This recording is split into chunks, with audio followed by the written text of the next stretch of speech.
Olá, amigos leitores, graças a Deus, mais um dia estamos aqui reunidos nessa sala de leitura e hoje é o nosso encontro de número 57, de 365 encontros que teremos durante todo o ano. Se você é novo por aqui, se chegou para você essa transmissão por indicação do YouTube, ou algum amigo compartilhou com você, saiba que nós estamos em um plano anual.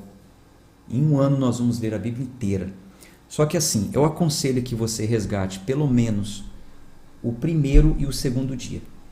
Porque foram nesses dias que nós conversamos sobre como seria o plano, qual exercício teológico está sendo aplicado nele, que é a hermenêutica, qual a versão da Bíblia que nós escolhemos, o porquê escolhemos essa versão.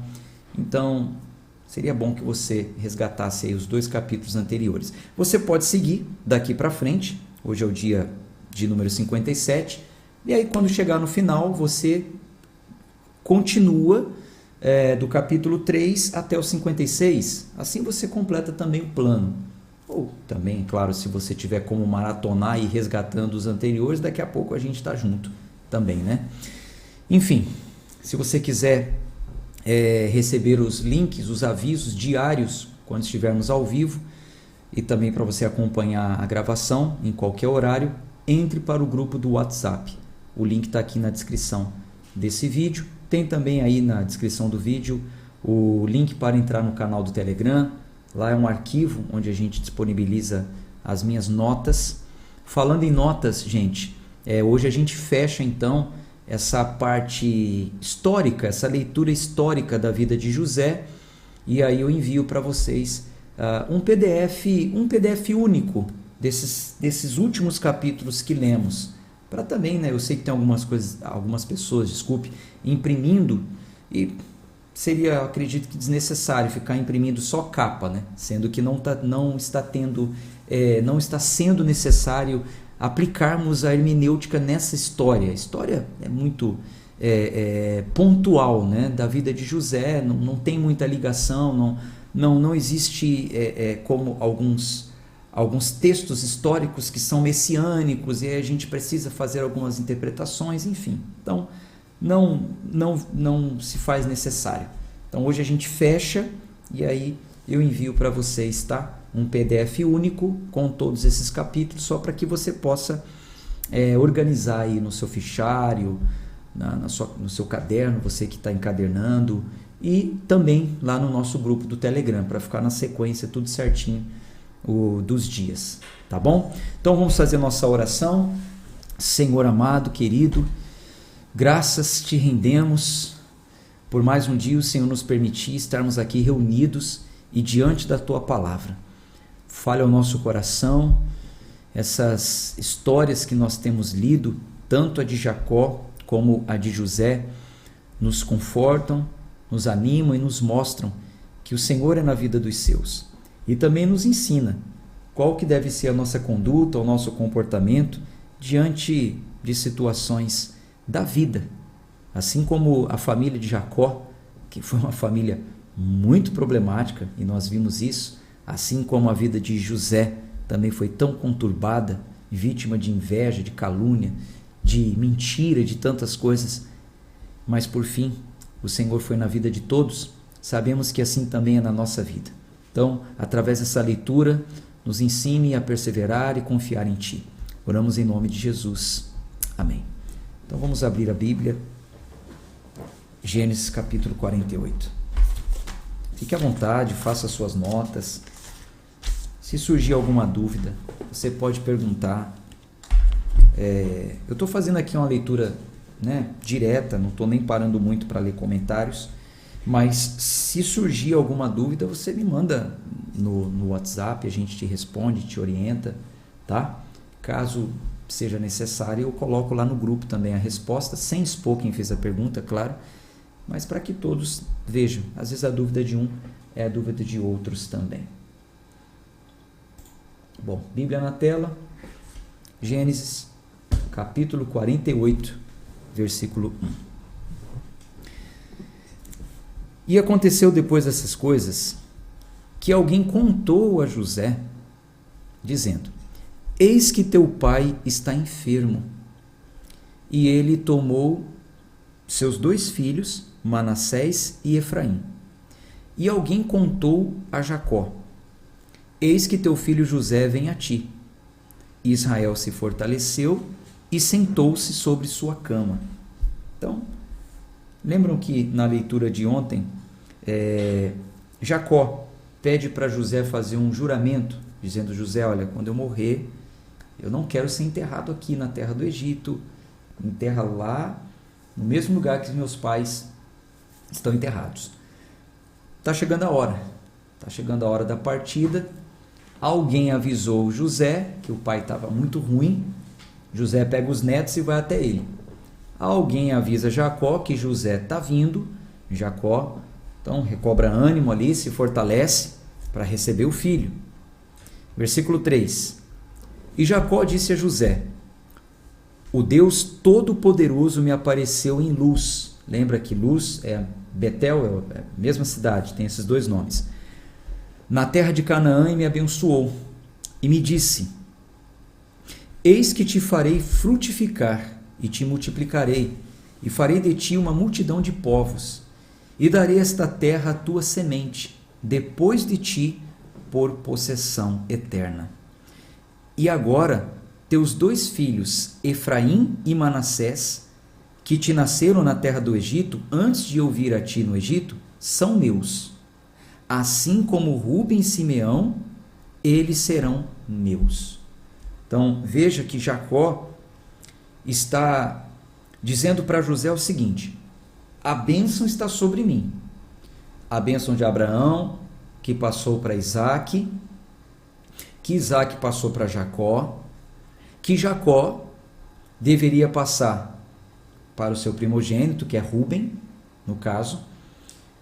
Só que Jacó está dizendo o seguinte: José, eu quero adotar os seus filhos, como se fossem meus, como se fosse Ruben e Simeão, que eram os mais velhos. Agora, Efraim e Manassés serão meus.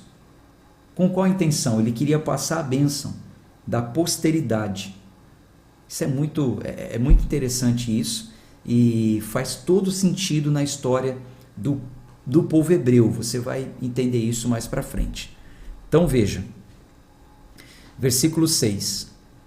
Mas a tua descendência que gerares depois deles serão teus, e serão chamados segundo o nome de teus irmãos na sua herança.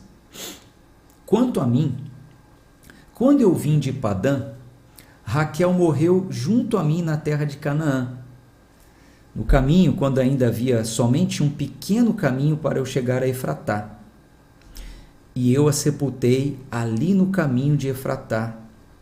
Esta é Belém.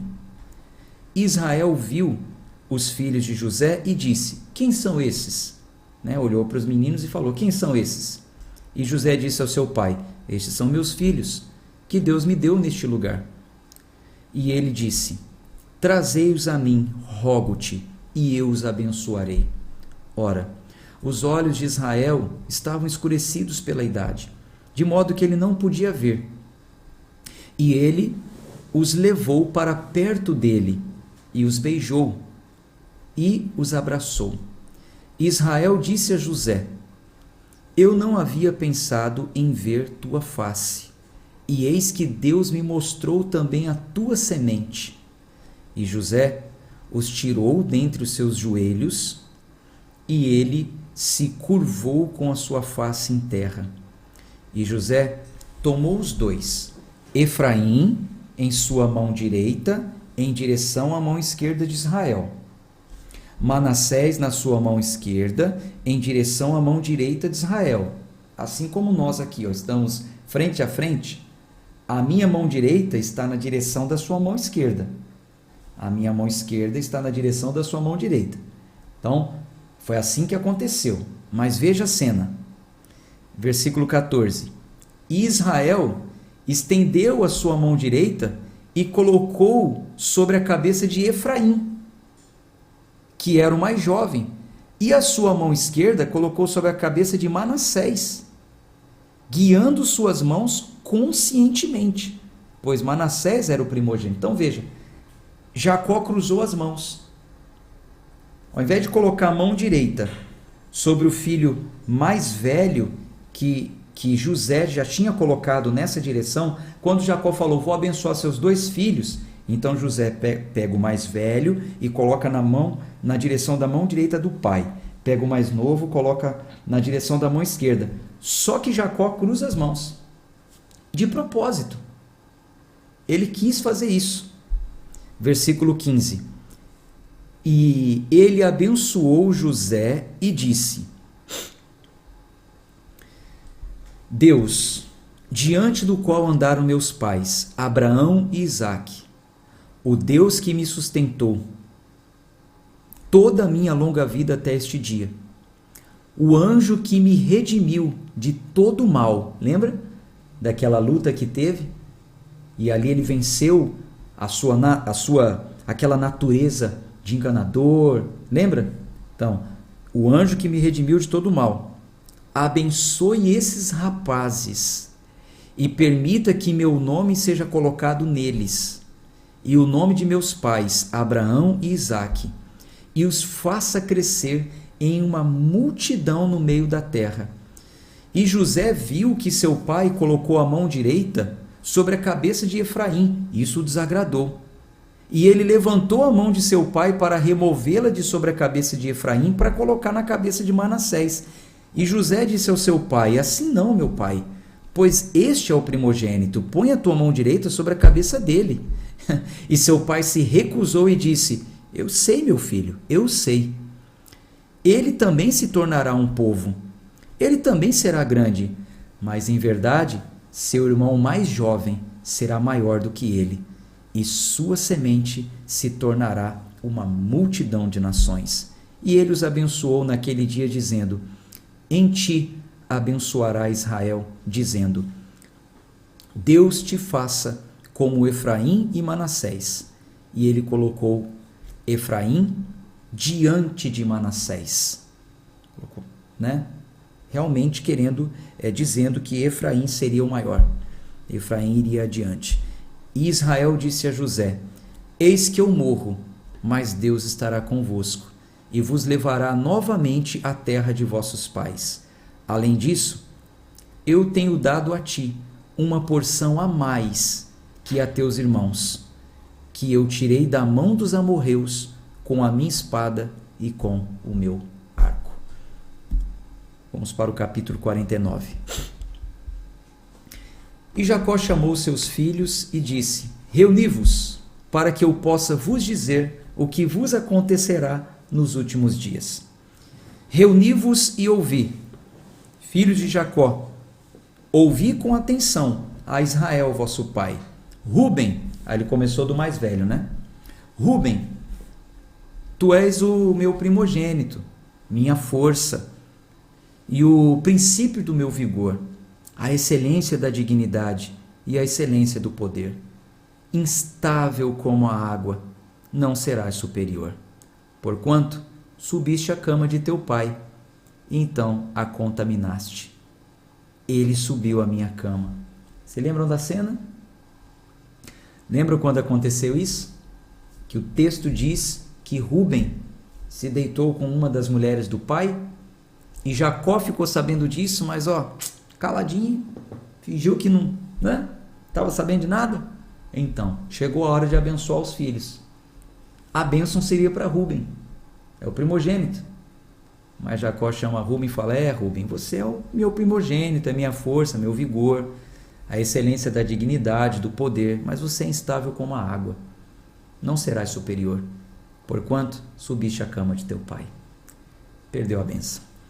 Simeão e Levi são seus irmãos, instrumentos de crueldade são em suas habitações. Ó minha alma, não entres no conselho secreto deles. Minha honra não se una com a sua assembleia, porque na sua ira mataram um homem e na sua fúria derrubaram um muro. Maldito seja o seu furor, pois foi violento, e a sua ira, pois foi cruel. e eu os dividirei em Jacó e os espalharei em Israel. Lembram? O que esses dois fizeram? Que traiçoeiramente mataram aqueles homens quando eles foram circuncidados, aquela cena lá, o filho daquele rei que acabou se envolvendo com uma das filhas de Jacó, desonrando, né, a filha de Jacó, e os irmãos tramaram e acabam. Então, Jacó guardou tudo isso para o último dia da vida dele, ou para os últimos dias, né? Agora Judá, né? Versículo 8. Judá, tu és aquele que teus irmãos louvarão, tua mão estará no pescoço dos teus inimigos, os filhos de teu pai se curvarão diante de ti. Judá é um filhote de um leão, da presa tu subiste, meu filho. Curva-se e deita-se como um leão e como um leão velho. Quem o despertará? O cetro não se afastará de Judá, nem o legislador dentre os seus pés, até que venha Siló, e a ele congregarão os povos. Essa profecia, essa aqui sim, a gente pode até fazer uma ligação a Cristo, porque de Judá, por isso Jesus é conhecido como o leão da tribo de Judá. De Judá, de fato, sairá, da posteridade de Judá, sairá os legisladores, né, de Israel, porque de Judá, mais para frente virá Davi, e a partir de Davi, Deus promete que todos os próximos reis de Judá seriam da descendência de Davi até chegar a Cristo. Então, isso aqui se cumpre e a gente já leu isso lá no Novo Testamento. Versículo 11. Amarrará seu jumentinho à videira, e o filhote de sua jumenta à videira escolhida. Ele lavou suas vestes no vinho, e sua capa no sangue de uvas. Seus olhos serão vermelhos de vinho, e os seus dentes brancos de leite. Agora vai falar de Zebulon. Zebulon habitará no porto do mar, e ele será como um porto para os navios, e sua fronteira será em Sidom. Agora Issacar. Issacar é um jumento forte, deitado entre dois fardos. E ele viu que o descanso era bom, e que a terra era prazerosa, e curvou seu ombro para carregar, e se tornou um servo de tributo. 16.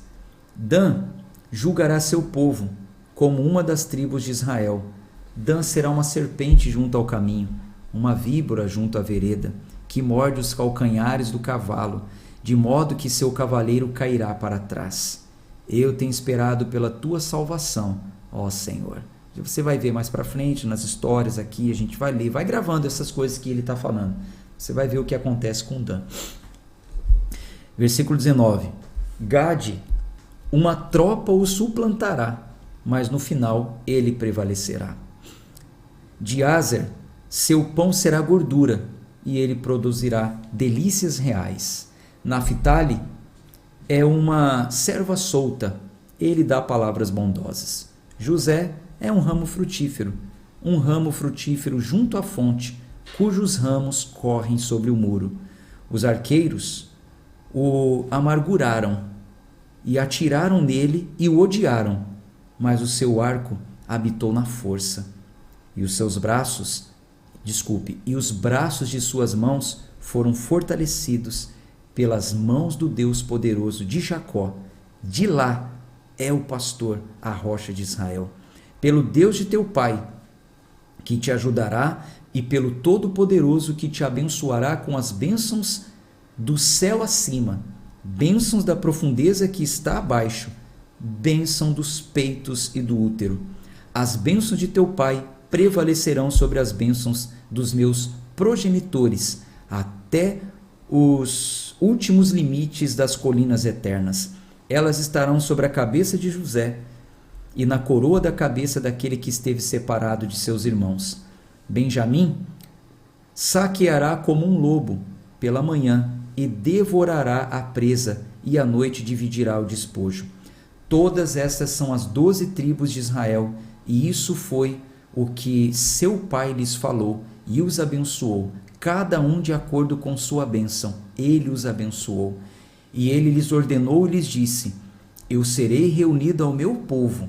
Sepultai-me com os meus pais na caverna que está no campo de Efron, o Eteu, na caverna que está no campo de Macpela, que está diante do Manre, na terra de Canaã, que Abraão comprou com o campo de Efron, o Eteu, como uma possessão para o lugar de sepultamento.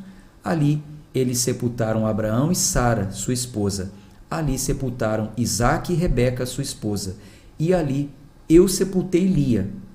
A compra do campo e da caverna que está nele foi dos filhos de Et. E quando Jacó terminou de dar as ordens aos seus filhos, ele recolheu seus pés dentro da cama e rendeu o espírito e foi reunido ao seu povo. Quando fala foi reunido ao seu povo, é que foi enterrado. Que coisa, né? Que história, né? E que morte tão tranquila, né? Vamos para o capítulo 50. E José caiu sobre a face de seu pai e chorou sobre ele e o beijou. E José ordenou aos seus servos, os médicos, que embalsamassem seu pai. Os médicos embalsamaram Israel, e 40 dias foram cumpridos para ele, porque assim são cumpridos os dias daqueles que são embalsamados.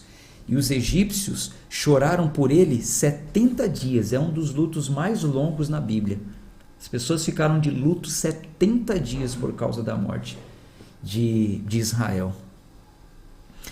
E quando haviam passados os dias do seu luto, José falou à casa de Faraó, dizendo: se agora eu encontrei graça aos vossos olhos, rogo-vos que faleis aos ouvidos de Faraó, dizendo: meu pai me fez jurar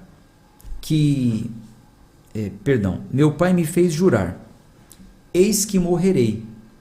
No meu túmulo que eu cavei para mim na terra de Canaã, ali tu me sepultarás. Por isso, permita-me que eu suba, rogo-te, e sepulte meu pai, e eu retornarei. Então, José fala com o Faraó que o pai, antes de morrer, pediu para ser sepultado na terra dele e tal. José está pedindo autorização para Faraó para ir lá. E José subiu para sepultar seu pai. E com ele subiram todos os servos de Faraó, os anciãos da sua casa, e todos os anciãos da terra do Egito, e toda a casa de José, seus irmãos e a casa de seu pai. Somente os seus pequenos, seus rebanhos e seu gado eles deixaram na terra de Gósen. E subiram com ele tanto carruagens quanto cavaleiros, e era muito grande a comitiva. E eles chegaram à eira de Atade, que está além do Jordão, e ali eles choraram com grande e triste pranto. E ele pranteou por seu pai durante 7 dias.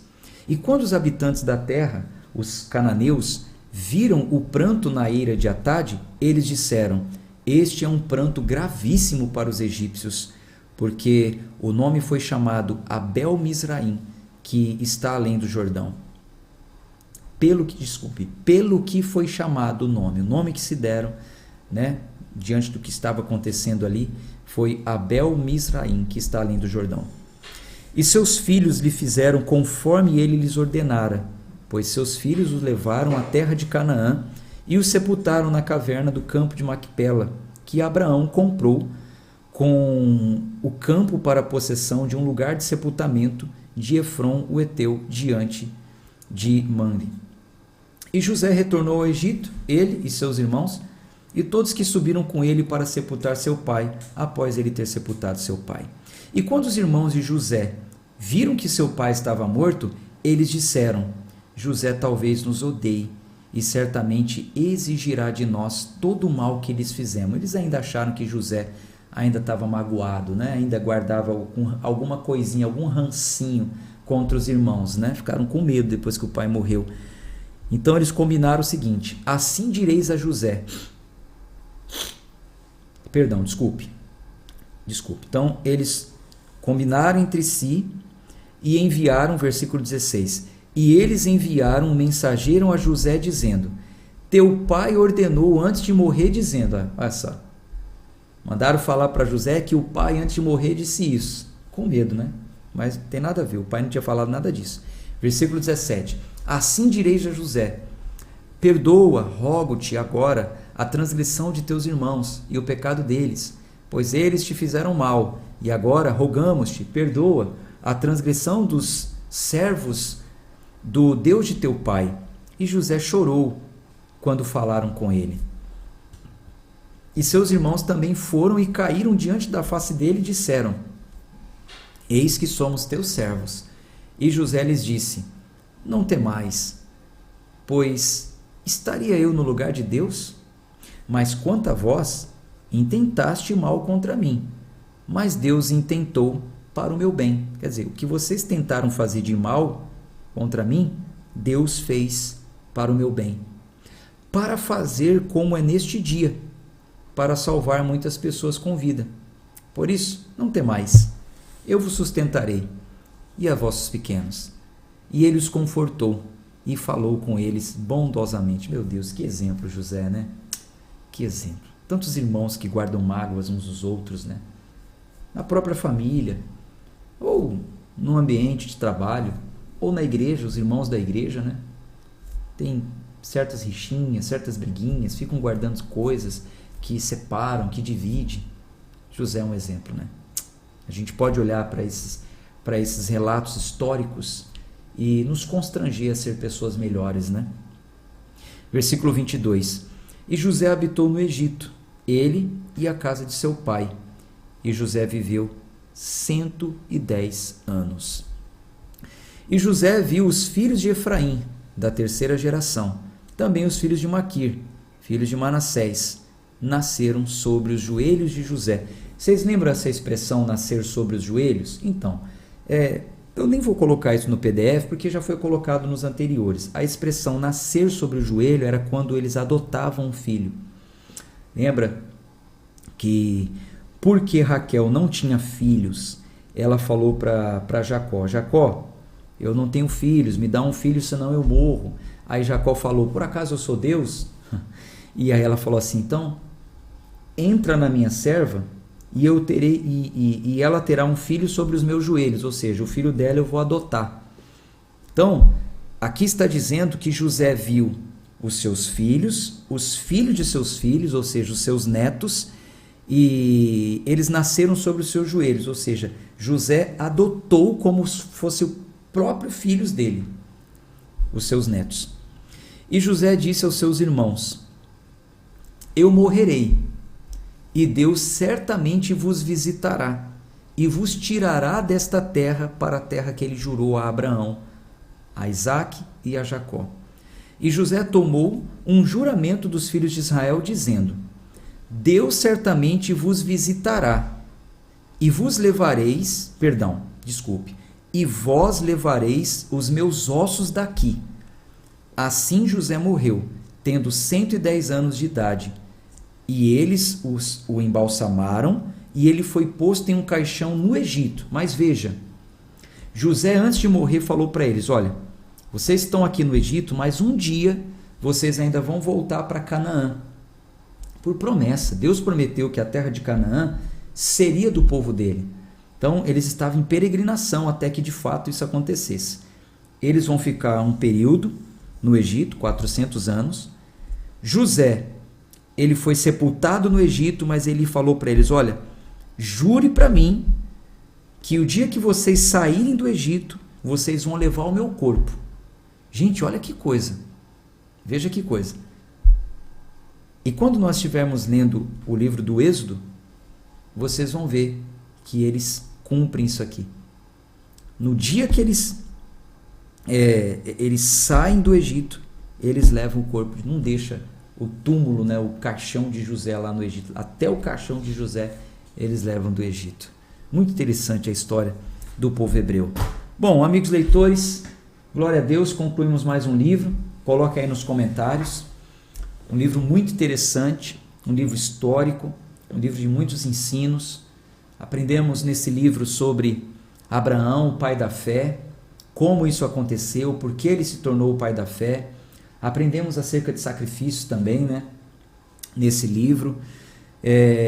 Concluímos aqui. Então, amanhã nós iniciaremos um novo livro, e sempre é bom o primeiro dia do novo livro, que nós entregamos para vocês já a visão panorâmica desse livro que nós vamos ler. Então, prepare-se para isso, convide, é um dia excelente para você convidar os irmãos da igreja, um colega de trabalho, uma pessoa para entrar com você nesse clube, porque é um dia diferenciado, é um dia onde nós vamos entregar o contexto histórico, a colaboração bíblica daquele livro, vamos falar sobre o autor, enfim. Então, amanhã nos encontraremos, se Deus quiser, neste mesmo horário que você de costume se conecta conosco, tá bom? Um abraço, fé e força e até amanhã, se Deus quiser.